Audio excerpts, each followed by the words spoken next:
Welcome guys to my channel will and way edu में आप सभी का स्वागत है। Good morning to all of you. आज हम लोग फिजिक्स का एक नया चैप्टर स्टार्ट करने जा रहे हैं जिसका नाम है reflection of light. Okay, lecture number 1। तो जहाँ तक अभी हम लोगों ने पढ़ा है कि लाइट एक सोर्स ऑफ एनर्जी है, एक फॉर्म ऑफ एनर्जी है, ठीक है, जिसके थ्रू, जिसके हेल्प से हम लोग किसी भी चीज़ को देख पाते हैं, वरना हमारी आई की उतनी कैपेसिटी नहीं है कि किसी भी ऑब्जेक्ट को बिना लाइट के देख पाए। ठीक है स्टूडेंट्स, तो लाइट भी दो तरह के ऑब्जेक्ट्स क्रिएट करते हैं, एक ल्यूमिनस और एक नॉन ल्यूमिनस। तो ये दोनों ऑब्जेक्ट का जो डेफिनेशन कुछ इस तरह है कि जो ल्यूमिनस ऑब्जेक्ट्स हैं उनके पास खुद का एमिट करने का, लाइट एमिट करने का कैपेसिटी होती है। ठीक है, वो खुद से अपनी लाइट को एमिट करते हैं, तभी हम उन्हें भी देख पाते हैं। ठीक है, बट जो नॉन ल्यूमिनस ऑब्जेक्ट्स हैं उनका खुद का लाइट एमिट करने का कैपेसिटी नहीं होता। ठीक है, जो नॉन ल्यूमिनस ऑब्जेक्ट्स हैं वो लाइट तो मे बी इमिट कर सकते हैं, लेकिन वो उनका खुद का लाइट नहीं होता। जैसे ल्यूमिनस ऑब्जेक्ट्स में हम एक एग्जाम्पल लेकर के देखते हैं कि ल्यूमिनस ऑब्जेक्ट में आता है हमारा सन, स्टार्स, जिनके पास खुद के लाइट होते हैं। ठीक है, जो कि फ्यूजन के थ्रू आप लोग आगे पढ़ोगे कैसे वो लोग लाइट एमिट कर पाते हैं। और जो नॉन ल्यूमिनस ऑब्जेक्ट्स हैं उसमें आ गया आपकी सराउंडिंग में काफ़ी चीज़ें हैं जो नॉन ल्यूमिनस हैं, जैसे कि table, desk, pen, paper etcetera. और एक बात आप लोग जानते हो कि वो जो मून रात को हमेशा हमें चांदनी रात जिसे बोलते हैं वो लाइट देता है, वो भी वो उसका खुद का लाइट नहीं होता। मून भी हमारा नॉन ल्यूमिनस ऑब्जेक्ट्स में ही आता है, क्योंकि वो जो भी लाइट देता है वो सन के हेल्प से देता है। सन की लाइट को रिफ्लेक्ट करके हमारी अर्थ तक पहुंचाता है, जिसके कारण हमें वो लगता है कि वो उसका खुद का लाइट है। हाँ, फिर दूसरा एग्जाम्पल हो गया नॉन ल्यूमिनस ऑब्जेक्ट्स का बल्ब या ट्यूब लाइट लेकर सकते हो। ठीक है, बट आप कहोगे कि ये तो अपना लाइट एमिट कर रहा है ना, लेकिन ऐसा होता नहीं है। ये जो लाइट एमिट कर रहा है वो इलेक्ट्रिकल एनर्जी को लाइट एनर्जी में ट्रांसफॉर्म करके एमिट कर रहा है। ठीक है, इसका खुद का लाइट होता नहीं है। क्या यूज़ कर रहा है? स्विचेस, और उसमें जो वायरिंग है उसमें इलेक्ट्रिक चार्जेस फ्लो कर रहे हैं, इस वजह से वो अपना लाइट दे रहा है, बट वो खुद का लाइट होता नहीं उसका। ठीक है, वो इलेक्ट्रिकल एनर्जी का यूज़ करके लाइट को हमें दे रहा है, वो उसका खुद का लाइट नहीं होता। इसलिए जो टॉर्चेस हैं, बल्ब्स हैं, ट्यूब लाइट्स हैं, मर्क्यूरी हो गया, ये सारे जो है नॉन ल्यूमिनस ऑब्जेक्ट्स का ही एक एग्जाम्पल है। ओके, तो let us start our chapter light. Light है क्या, सबसे पहले हम लोग देखेंगे what is light. Okay, light क्या है,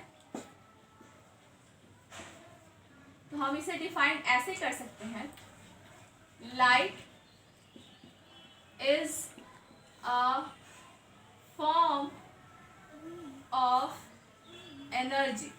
ठीक है, कैसे डिफाइन कर सकते हैं लाइट क्या है? A form of energy. ठीक है, it consists of electromagnetic waves, magnetic waves for its propagation।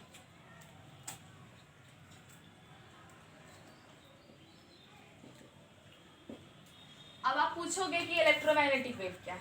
ठीक है, ये भी आपको आगे पढ़ना है, बट मैं यहाँ तक के लिए आपको बता दूं कि जो लाइट होता है वो इलेक्ट्रोमैग्नेटिक वेव्स कंसिस्ट करता है खुद के प्रोपेगेशन के लिए, मतलब चलने के लिए। ठीक है, इसका मतलब ये हुआ कि ये जो हमारा जो लाइट है एक फॉर्म ऑफ एनर्जी है, वो मटेरियल मीडियम रिक्वायर्ड नहीं करता है, मतलब कोई मटेरियल हो या ना हो उससे उसको कोई फर्क नहीं पड़ेगा, वो फिर भी ट्रैवल करेगा, आइदर इन वैक्यूम और इन एयर और इन लिक्विड और इन सॉलिड, उसे ट्रैवल करना ही करना है। ओके, तो यहाँ पे हम इसे लिख देंगे, it can travel in medium और इन वैक्यूम ऑल्सो। ठीक है, इसमें मटेरियल मीडियम नहीं रिक्वायरमेंट होती है, सिर्फ वैक्यूम या सिर्फ एयर या सिर्फ लिक्विड या फिर सब में ये ट्रैवल कर सकता है। ठीक है, और लाइट की स्पीड भी बहुत हाई होती है, आप लोग जानते ही होंगे, फिर भी मैं यहाँ लिख देती हूँ। स्पीड ऑफ लाइट क्या होती है? 3 × 10⁸ मीटर पर सेकेंड। ओके स्टूडेंट्स, तो अगर आपसे कोई पूछे कि लाइट क्या है, तो आप सबसे पहले ये बोलोगे कि light is a form of energy and it consists of electromagnetic waves which doesn't require any material medium for its propagation. ठीक है, इतना आपको बोलना रिक्वायर्ड है, तभी आपको अच्छा डेफिनेशन मिल पाएगा। ओके, इसकी कुछ बात भी है।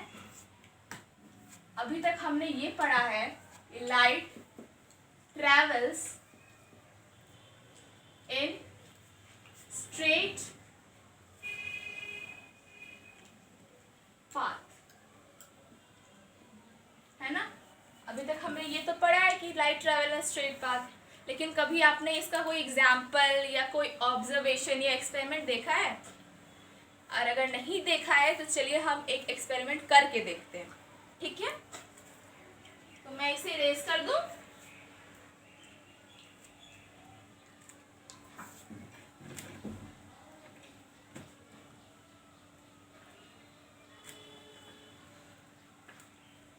चलिए स्टार्ट करते हैं। तो हमें यहाँ पे मटेरियल्स क्या रिक्वायर्ड होंगी? मटेरियल्स रिक्वायर्ड, आपको चाहिए होगा 3 cardboard sheet,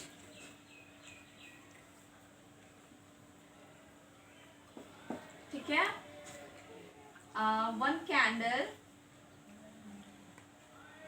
and 1 jar full of water। ठीक है, और आप इसके एब्सेंस में एक मिरर भी ले सकते हो, मिरर भी ले सकते हो, या कोई भी शाइनी पॉलिश सरफेस आप लोग ले सकते हो।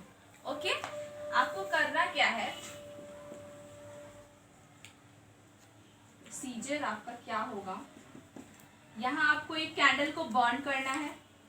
ओके, यहाँ पे आपको वो सारे कार्डबोर्ड शीट्स रखने हैं। हाँ, तो 1 jar फुल ऑफ वाटर लेना है आपको, या उसके एब्सेंस में मिरर या फिर कोई भी शाइनी पॉलिश सरफेस आप ले सकते हो। ठीक है ना। तो यहाँ आप एक खूबसूरत सा कैंडल यहाँ जला कर रखो। ठीक है, जलते रहेगा जलते रहेगा। ओके, और फिर आपको उस कार्डबोर्ड शीट को लाइन वाइज यहाँ रखना है, लेकिन आपको एक ध्यान भी रखना है कि तीनों के तीनों सेम साइज के होने चाहिए, सेम डिस्टेंस पे होने चाहिए। ठीक है, सेम डिस्टेंस पे अगर ना भी रख पाओ बट सेम साइज जरूर रखना होगा। ठीक है, और तीनों में होल बनाना है एग्जैक्टली सेम स्पेस पे। ठीक है ना, एग्जैक्टली सेम जगह पर आपको तीनों में होल बनाने हैं।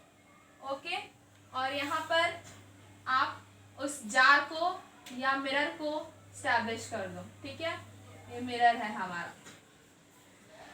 जब आप इसे अच्छे से रख दोगे एक वेल मैनर्ड वे में, तब आप क्या ऑब्जर्व करोगे कि यहाँ से जो लाइट आ रही है ना, वो बिल्कुल स्ट्रेट पाथ में आ रही है, और आपको यहाँ से रिफ्लेक्ट होते हुए भी आपको उसको ऑब्जर्व करने को मिलेगा।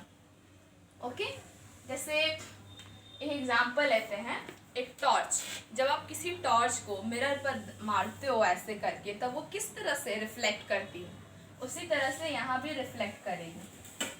जैसे ही ये लाइट रे यहाँ पर पहुँचेगी तो ये इस तरह से ढेर सारे लाइट रेज में रिफ्लेक्ट हो जाएगी।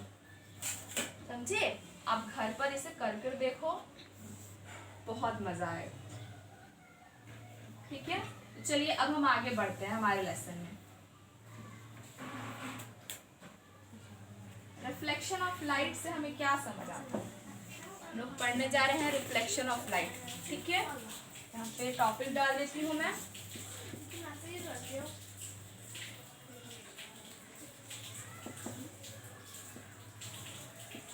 Reflection of light.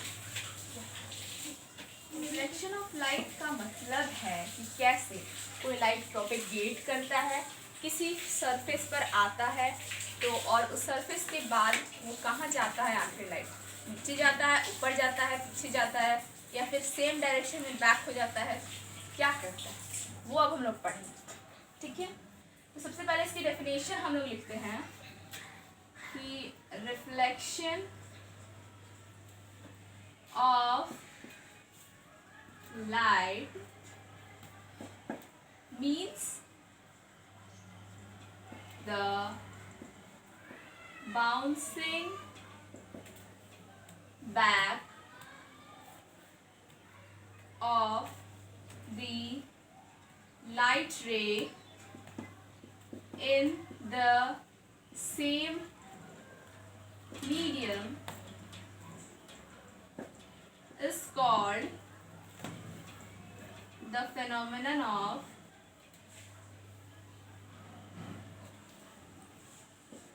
रिफ्लेक्शन। मैं शॉर्ट में लिख दे रही हूँ, आप फुल में लिखना। Reflection of light. Okay students, तो मैं इसे समझाने जा रही हूँ। रिफ्लेक्शन ऑफ लाइट मतलब होता है जब कोई लाइट रे किसी ऑब्जेक्ट पर पड़ती है और बाउंस बैक मतलब वापस चली जाती है, रिफ्लेक्ट हो जाती है सेम मीडियम में, तब उसे बोलते हैं क्या, रिफ्लेक्शन ऑफ लाइट बोलते हैं।